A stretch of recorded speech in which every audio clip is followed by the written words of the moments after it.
يغتب بعضكم بعضا أيحب أحدكم أن يأكل لحم أخيه ميتا فكرهتموه খবরদার খবরদার একে অপরের গীবত করো না।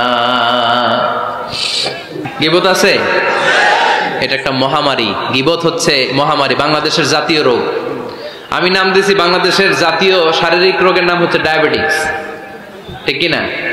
আর এই মানসিক সবচেয়ে বড় রোগ বাংলাদেশের হচ্ছে গীবত। এটা হুজুর থেকে আরম্ভ করে, আলেম থেকে শুরু করে, সাধারণ মানুষ থেকে শুরু করে, নেতা নেত্রী থেকে শুরু করে 17 কোটি মানুষ খুব মজা পায়, রসগোল্লার চেয়ে মজা।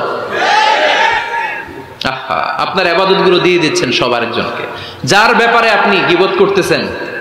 আপনার হজ কষ্ট করে মিনায় ধাক্কাধাক্কি করে যে হজটা করছেন, ধাক্কাধাক্কি করে হাজরা আসওয়াদের চুমুটা দিয়েছেন, আরাফাতের ময়দানে চোখের পানি ছেড়ে যে কান্নাটা করেছেন, এই সব সবগুলো আপনি তার আমলনামায় তুলে দিয়েছেন।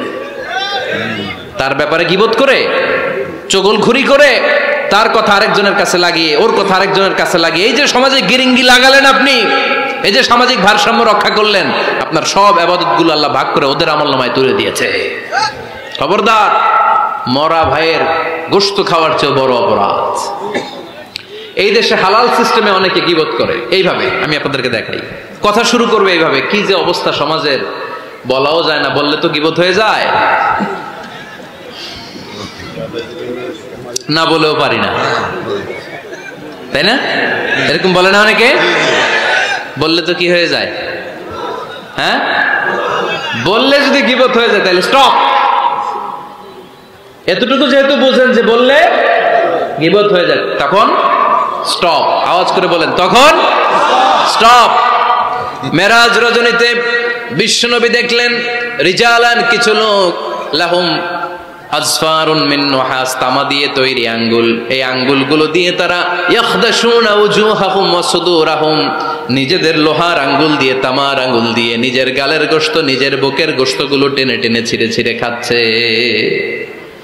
বিশ্বনবী বললেন, জিব্রাইল, মানহুম ইয়া জিব্রাইল, ও জিব্রাইল আমাকে তুমি বলো এরা কারা?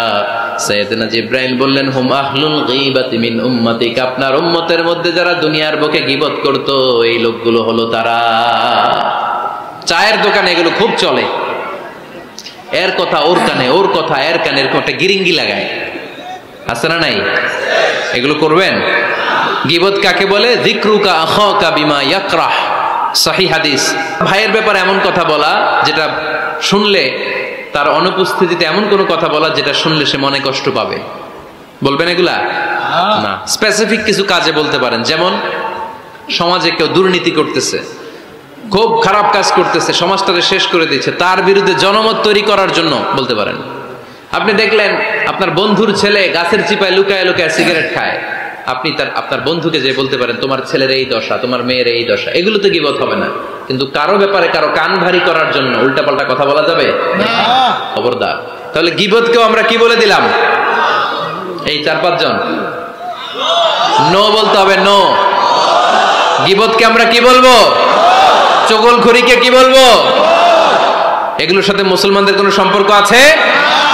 5 বার মুমিনদেরকে ডাক দিয়ে সব শেষে আল্লাহ গোটা বিশ্বের সবাইকে ডাক দিয়ে বললেন, ইয়া আইয়ুহান নাসু ইন্না খালাকনাকুম মিন যাকারিন ওয়া উনসা ওয়া জাআলনাকুম শুউবান ওয়া ক্বাবাইলা লিতাআরাফু ইন্না আকরামাকুম ইনদাল্লাহি আতকাকুম। পড়েন আল্লাহু আকবার। আল্লাহ বললেন, ও দুনিয়ার মানুষেরা শোনো শোনো, এতক্ষণ আমাদেরকে ডাক দিতেছিলেন, এতক্ষণ মুমিনদেরকে ডেকে ডেকে